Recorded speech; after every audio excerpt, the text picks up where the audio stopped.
اچھا سر، یہ اس کی بات تو ہو گئی. اب سوشل میڈیا کا آپ نے ذکر کیا, ٹک ٹاک کا ذکر کیا.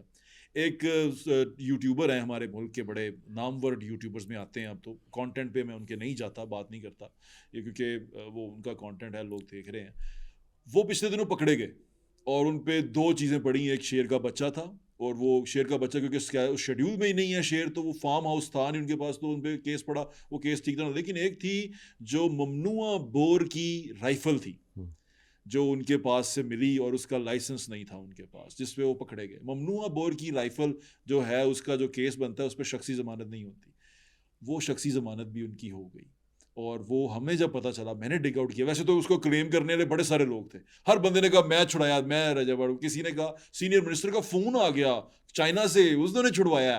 کسی نے کہا کہ وزیر کھیل تھے وہاں پہ, ان کا ڈرائیور جا کے وہ ضمانت دے کے آیا, اس طرح کر کے آیا. لیکن مجھے جو پتہ چلا, میں نے جانا کہ وہ آپ نے فون کیا تھا اور آپ نے لوگوں سے کچھ بات چیت کی تھی کہ ان کو ریلیز کر دیا جائے, ان پہ سختی نہ کی جائے. ایسا ہے زہیب؟ میں اس سوال کا جواب نہیں دینا چاہتا, چونکہ میں یہ سمجھتا ہوں کہ اگر آپ یہ سمجھتے ہیں کہ آپ نے کوئی ایسا کام کیا ہے, پھر وہ اس وقت تو ہم یہی سمجھتے ہیں ہماری یہ برادری میں ہے. سچ جاننے کے لیے کر رہا ہوں, ہماری برادری ہے وہ.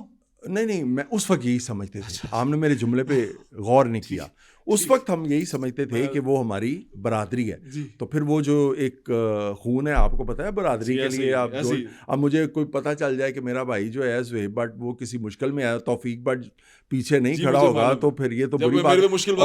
اور نہیں, وہ تو آپ, گزارش یہ ہے کہ میں نے جب رجب بٹ میرے گھر آئے تھے, میں نے ان سے ایک بات کہی تھی. میں نے کہا تھا تھینک یو کرنے آیا تھا. جو میں نے ان سے یہ کہا تھا, میں نے کہا جو بھی آپ کو کہے نا کہ اس نے آپ کو چھڑوایا ہے, آپ نے کہنا پا جی بڑی مہربانی ہے, واقعی جڑا نا مینوں بھی یہی اطلاع ہے کہ تسی میں نے چھڑوایا. لیکن میں نے رجب بٹ کو, میں نے بھی, اور جنہوں نے اس کو چھوڑا تھا انہوں نے بھی اسے کچھ چیزیں بتا دی تھیں کہ یہ سارا کچھ جو ہے آپ کے لیے, یہ نرمی یا رعایت جو ہے وہ کیسے ممکن ہوئی. میں نے بھی رجب بٹ کو وہ ساری چیزیں جو ہے, بار بار بٹ کہہ رہے ہیں, وہ تو سوری وہ بٹی ہے بٹ. لیکن میں آپ کو ایک بات بتاؤں, اچھا آپ اپنے بزرگوں سے پوچھیں, آپ یقین کریں کہ اب مجھے نہیں پتا کہ وہ تو اس نے تو کبھی اس چیز کو وہ نہیں کیا. یہ جو بھٹی ہیں نا, یہ بٹوں میں بھی, کشمیریوں میں یہ بھٹی بھی ہوتے ہیں. کشمیری اسے پچھانے جاتے ہیں ہاں, حرکتوں سے بھی, حرکتوں سے. تو اس میں ہوتے ہیں. مثلا ہمارے ساتھ ایک گجرانوالہ میں میئر تھے اسلم بٹ صاحب, تو ان کا ایک نواسا تھا, وہ میرے ساتھ نائب تحصیلدار تھا, وہ بھٹی تھے. تو انہوں نے کہا جی ہم کشمیریوں میں بھٹی ہیں.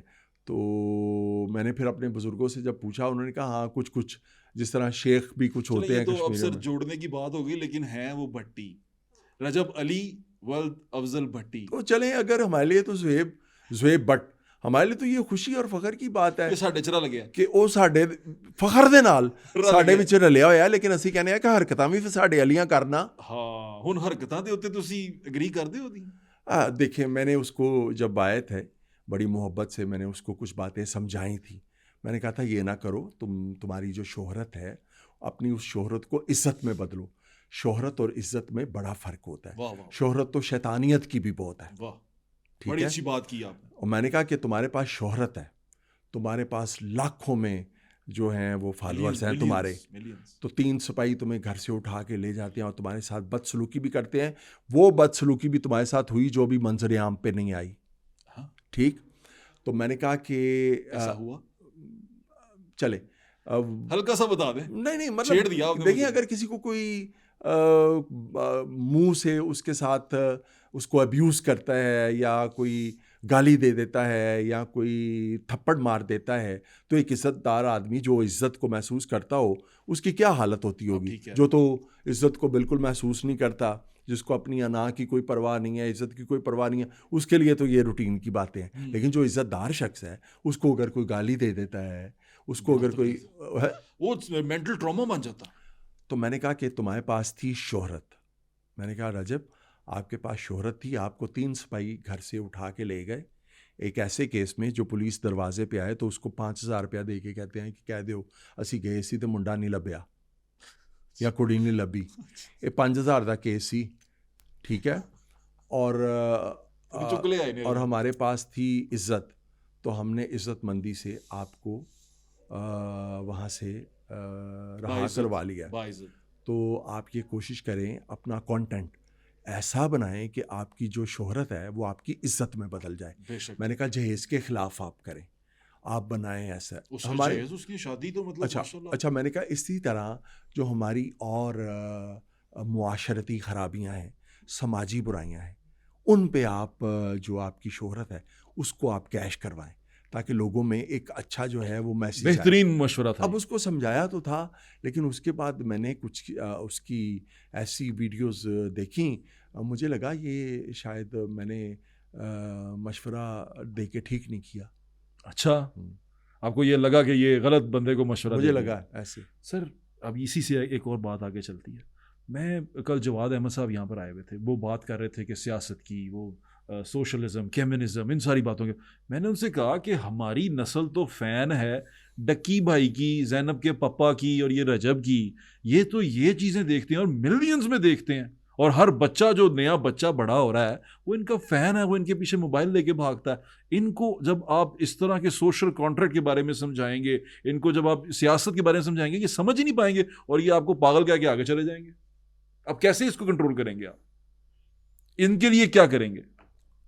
یہ بدقسمتی ہے، اور معاشرہ جو تباہی کی آخری بد اخلاقی اور دیگر تباہیوں کے آخری مقام تک پہنچا ہے، اس میں یہ اس چیز نے بہت برا ایک کردار ادا کیا ہے. ہم اس وقت اپنے رشتوں کی تمیز بھول گئے، ہم بڑے چھوٹے کو بلانے کی تمیز بھول گئے، ہم کھانے پینے کے آداب بھول گئے، ہم اور بہت ساری جو ہماری اخلاقی شناختیں ہوا کرتی تھی پوری دنیا میں ایز اے مسلم اور ایز اے پاکستانی، ہم وہ ساری چیزیں جو بھول گئے. اب لوگوں کے جب ہیروز رجب بٹ اور توفیق بٹ ہوں گے تو اس کے بعد پھر پیچھے جو ہے وہ کیا، یہ کسی کو میں جب یہ میرے گھر آئے بچے اور بڑی محبت سے ہم لوگ بیٹھے رہے، لان میں بیٹھے رہے، گپیں لگاتے رہے، بڑے مطلب مزہ آیا ان کے ساتھ بیٹھ کے گپیں لگا کے. صبح جب میں رات کو سویا ہوں، صبح جب میں اٹھا ہوں تو میرے ایسے لوگوں کے مجھے میسیجز آئے ہوئے کہ جی ہم نے ملنا تھا رجب بٹ کو، ہم نے یہ کرنا تھا، وہ کرنا تھا. اور تو اور چھوڑیں، میرے ایک عزیز ہیں، وہ بچہ لمس میں انٹرنیشنل اکنامکس پالیسی میں ایم فل کر رہا ہے، کتنا پڑھا لکھا بچہ ہے. جی ایسے وہ کہتا ہے مجھے کیوں نہیں بلایا، میں نے رجب بٹ سے ملنا ہے. ٹھیک ہے، تو میں نے کہا یار رجب بٹ تو مجھے اپنا ہیرو سمجھ کے آیا تھا، تم مجھ سے آ کے مل لو. تم نے اس سے ضرور ملنا ہے، اور یار مجھ سے آ کے مل لو.